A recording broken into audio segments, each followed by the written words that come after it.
हम वहाँ गए शबीरपुर में और हम दोनों पक्षों से जाके मिले। बहुत ही तकलीफ़ की एक बात है कि किस तरह से यहाँ जब से बीजेपी की सरकार आई है उत्तर प्रदेश के अंदर, ये डर और दहशत फैलाने का एक नया माध्यम शुरू हुआ है। पहले इसका इस्तेमाल चुनाव में हुआ करता था कि डर फैलाने के लिए दंगा होता था पूरे मोहल्लों में, गांवों में, शहरों में। लेकिन इस बार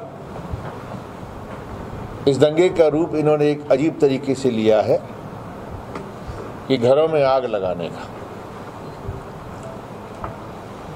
वो एक अजीब सा माहौल है, पटके पहने और पुलिस वाले भी खामोश हो जाते हैं, देखते रहते हैं कि क्या हो रहा है।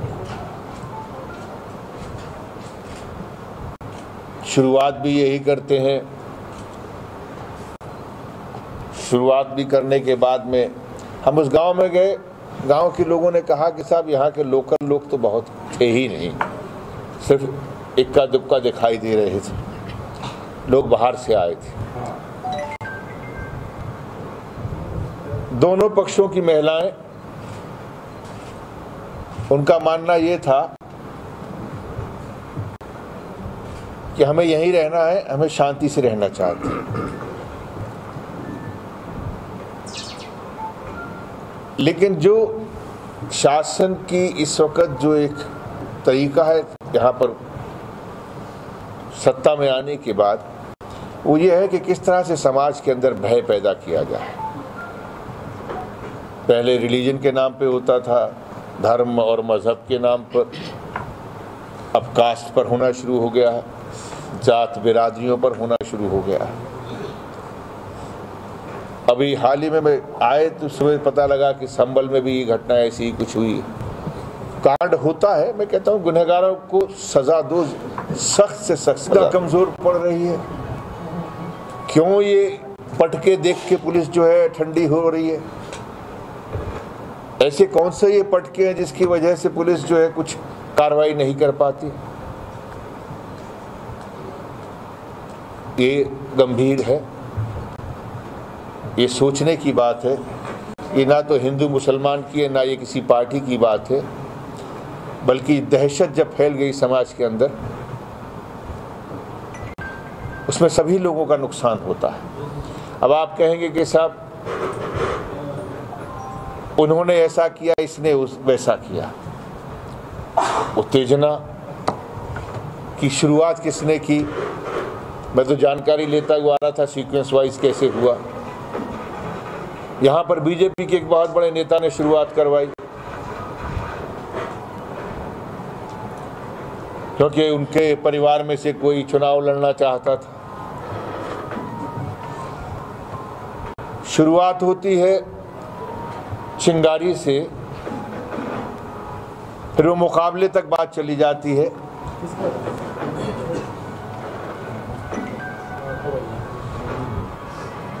और मुकाबला फिर आम लोगों को, महिलाओं को झेलना पड़ता है। बच्चों को छतों से उठा के फेंक दिया गया। गर्भवती महिलाओं के साथ में जिस तरह का व्यवहार हुआ है, अगर उसके परिवार की कोई दूसरी लड़की पर ना होती तो शायद उस महिला के साथ में जो घटना होती, वो सारा मानवता जो है उसके सामने शर्मिंदा होती। इसको रोकने के लिए हमें आपकी मदद की ज़रूरत है। लेकिन अच्छाई ये है कि कम से कम आप इस संजीदगी को समझते हुए कहीं ना कहीं इस भावना को ज़रूर पहुंचाने का काम करते हैं। हम कांग्रेस के सभी साथी, हम जहां भी बैठे होंगे, अगर किसी भी तरह से अब उत्पीड़न बढ़ा, उन महिलाओं के ऊपर, दोनों पक्ष की महिलाओं पे, जिन्होंने अपने दिल की बात करी है, तो हम यकीनी तौर पे कहते हैं कि हम इसका डटकर मुकाबला करेंगे और हम वहाँ पर पूरी कांग्रेस पार्टी वहाँ पर धरना देगी। अभी तक यहाँ के प्रशासन ने ना वहाँ के मवेशियों के लिए कुछ भूसा भेजा है, जो कहते हैं कि हमने भेजा। अगर किसी ने भेजा है तो उनके परिवार के लोगों ने भेजा है। जानवरों के लिए भूसा तक नहीं, चारा तक नहीं भेजा। जो लोग अस्पतालों में हैं उनके इलाज को लेकर धमकाया जा रहा है। जिनके घर जल गए उनको किसी भी तरीके से कोई राहत का सामान नहीं दिया जा रहा। ये गरीब परिवार हैं और वैसे भी जिसका घर जल जाता है, वो कितने भी समृद्ध परिवार का क्यों ना हो, उसके पास में कुछ नहीं रहता। सबक सिखाना चाहती है। उत्तर प्रदेश में घटनाएं बढ़ती चली जा रही हैं, वो चाहे मेरठ हो, चाहे संभल हो, चाहे सहारनपुर हो। मुझे इस बात की खुशी है कि हमारे नेता इमरान मसूद साहब ने और शशि वालिया साहब ने वहाँ लोगों के ज़ख्मों पर मरहम लगाने के लिए इन्होंने अपनी पहल की। लोगों के बीच में गए, पहले दिन ही गए। इन्होंने किसी भी तरह की परवाह नहीं की। दोनों हमारे विधायक गए, नरेश जी गए, मसूद साहब गए। हमारे पूरे जो भी कार्यकारिणी थी यहाँ की, ज़िले की, सभी लोगों ने मिलकर वहाँ पर जो बन पड़ा इन्होंने करने की कोशिश की। और हम केंद्र से भी और प्रदेश की सरकार से भी मांग करेंगे कि इनको जल्द से जल्द राहत पहुंचाई जाए। जिनके घर जल गए हैं, जिनके मवेशी भगा दिए गए हैं, जख्मी कर दिए गए हैं। इतना दुर्भाग्यपूर्ण दृश्य था। एक महिला कह रही थी, क्या नाम था मैम का? मुनेश कुमारी। वो कह रही थी कि ये कहते हैं हिंदू धर्म तो दया धर्म होता है, दया का धर्म होता है। ये गर्भवती महिला के ऊपर इस तरह से इन्होंने तलवार रख देने की, उसके पेट पर तलवार रख दी। और तो छोड़िए, गाय की बात करते हैं, गाय के ऊपर तलवार चलाई, घायल किया। पुलिस कहाँ पर है? पड़ी हुई है गाय, टांग टूटी, प्लास्टर चढ़ा हुआ है, जख्म लगा हुआ है तलवार का। ये क्या है इस सरकार को?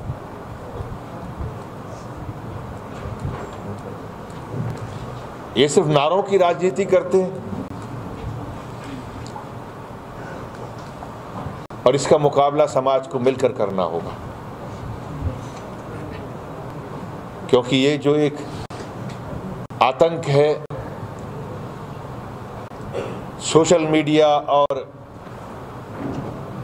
पटकों का जो आतंक उत्तर प्रदेश के अंदर मचाने की कोशिश की है, सारे देश के अंदर मचाने की कोशिश की है, इसका मुकाबला ना तो कोई अकेली पार्टी कर सकती है, ना ही कोई अकेला समाज कर सकता है। इस देश में शांति के लिए, प्रगति के लिए हम सबको एक साथ मिलकर ऐसी घटनाओं का, ऐसी दहशतगर्दी का मुकाबला करना चाहिए, जो भी चाहते हैं। धन्यवाद।